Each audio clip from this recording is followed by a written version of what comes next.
मैंने सोचा था कि बड़े बड़े मकान वालों के पास सुख होगा, पूछने पर पता चला वो भी सुखी नहीं थे।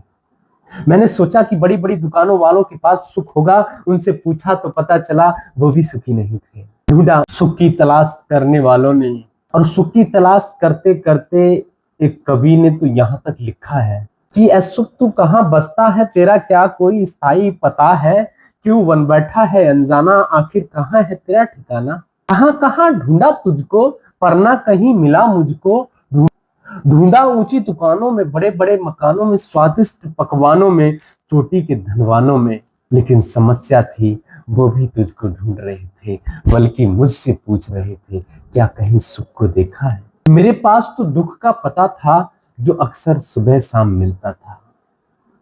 मैंने सोचा था कि बड़े बड़े मकान वालों के पास सुख होगा, पूछने पर पता चला वो भी सुखी नहीं थे। मैंने सोचा कि बड़ी बड़ी दुकानों वालों के पास सुख होगा, उनसे पूछा तो पता चला वो भी सुखी नहीं थे। ढूंढा ऊंची दुकानों में, बड़े बड़े मकानों में, स्वादिष्ट पकवानों में, चोटी के धनवानों में, वो भी तुझको ढूंढ रहे थे, बल्कि मुझसे पूछ रहे थे क्या कहीं सुख को देखा है।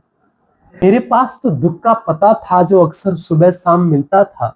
परेशान होकर रपट लिखाई, ये भी कोशिश काम न आई, मैं भी हार नहीं मानूंगा, सुख के रहस्य को जानूंगा। क्योंकि बचपन में मिला करता था, मेरे साथ रहा करता था, जब से मैं बड़ा हो गया, जब से मैं बड़ा हो गया, मेरा सुख मुझसे जुदा हो गया।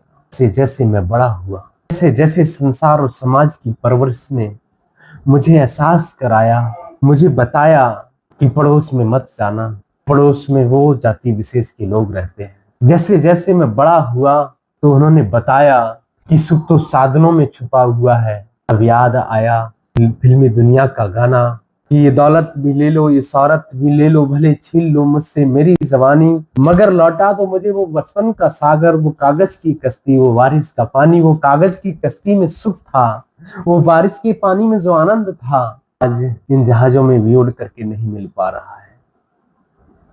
दोस्तों, सुख की तलाश और सुख है क्या, सुख और दुख की परिभाषा को अगर हम समझें, क्या है सुख क्या है दुख।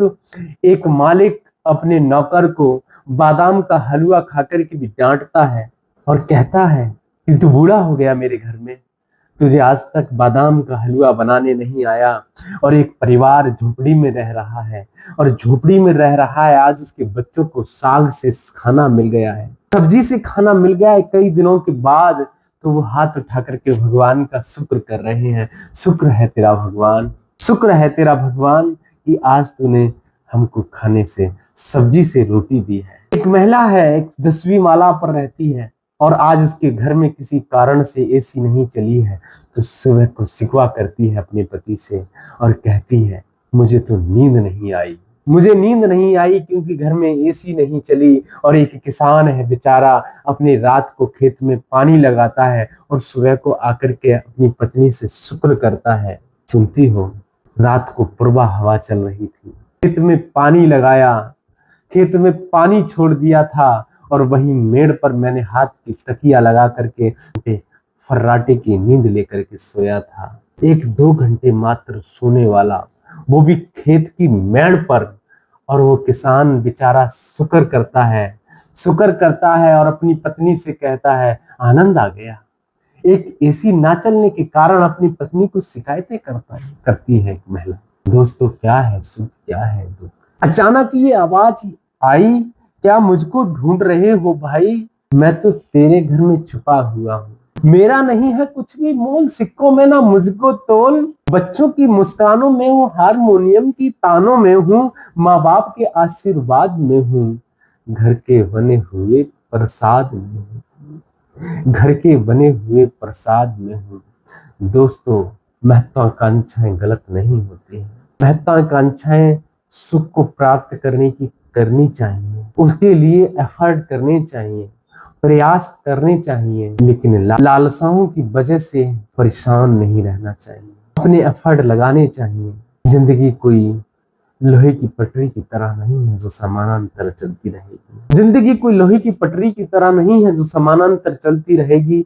दोस्तों, जिंदगी तो जल की धार है जिसमें उतार चढ़ाव आएंगे और इनको स्वीकार करना पड़ेगा। सहसा स्वीकार कर लेंगे, जिंदगी में आनंद आएगा। दोस्तों, तेरे गिरने में तेरी हार नहीं, इंसान है तू अवतार नहीं। गिरना कोई गलत नहीं होता है, गिरना कोई गलत नहीं होता है। गिर करके संभल जाना ये जिंदगी सिखाती है। तेरे गिरने में तेरी हार नहीं, इंसान है तू अवतार नहीं। गिर उठ चल दौड़ फिर भाग, कई बार गिरेगा हर बार नहीं, कई बार गिरेगा हर बार नहीं। और वो सोहनलाल द्विवेदी की वो कविता जिन्होंने लिखा, नन्ही चींटी दाना लेकर दीवारों पर चढ़ती है, दीवारों पर 100 बार फिसलती है। गिरकर चढ़ना, चढ़कर गिरना नहीं अखरता है। मन का विश्वास, रगों में साहस बढ़ता है, लेकिन मेहनत उसकी हर बार खाली नहीं होती। कोशिश करने वालों की कभी हार नहीं होती। डुबकियां डुबकियां सिंध में गोताखोर लगाते हैं, जा जा करके खाली हाथ लौट आते हैं। मिलते नहीं मोती उनको गहरे पानी में, लेकिन मुट्ठी उनकी हर बार खाली नहीं होती। कोशिश करने वालों की कभी हार नहीं होती। जिंदगी का फलसफा है, कोशिश करना धर्म है, कर्म है।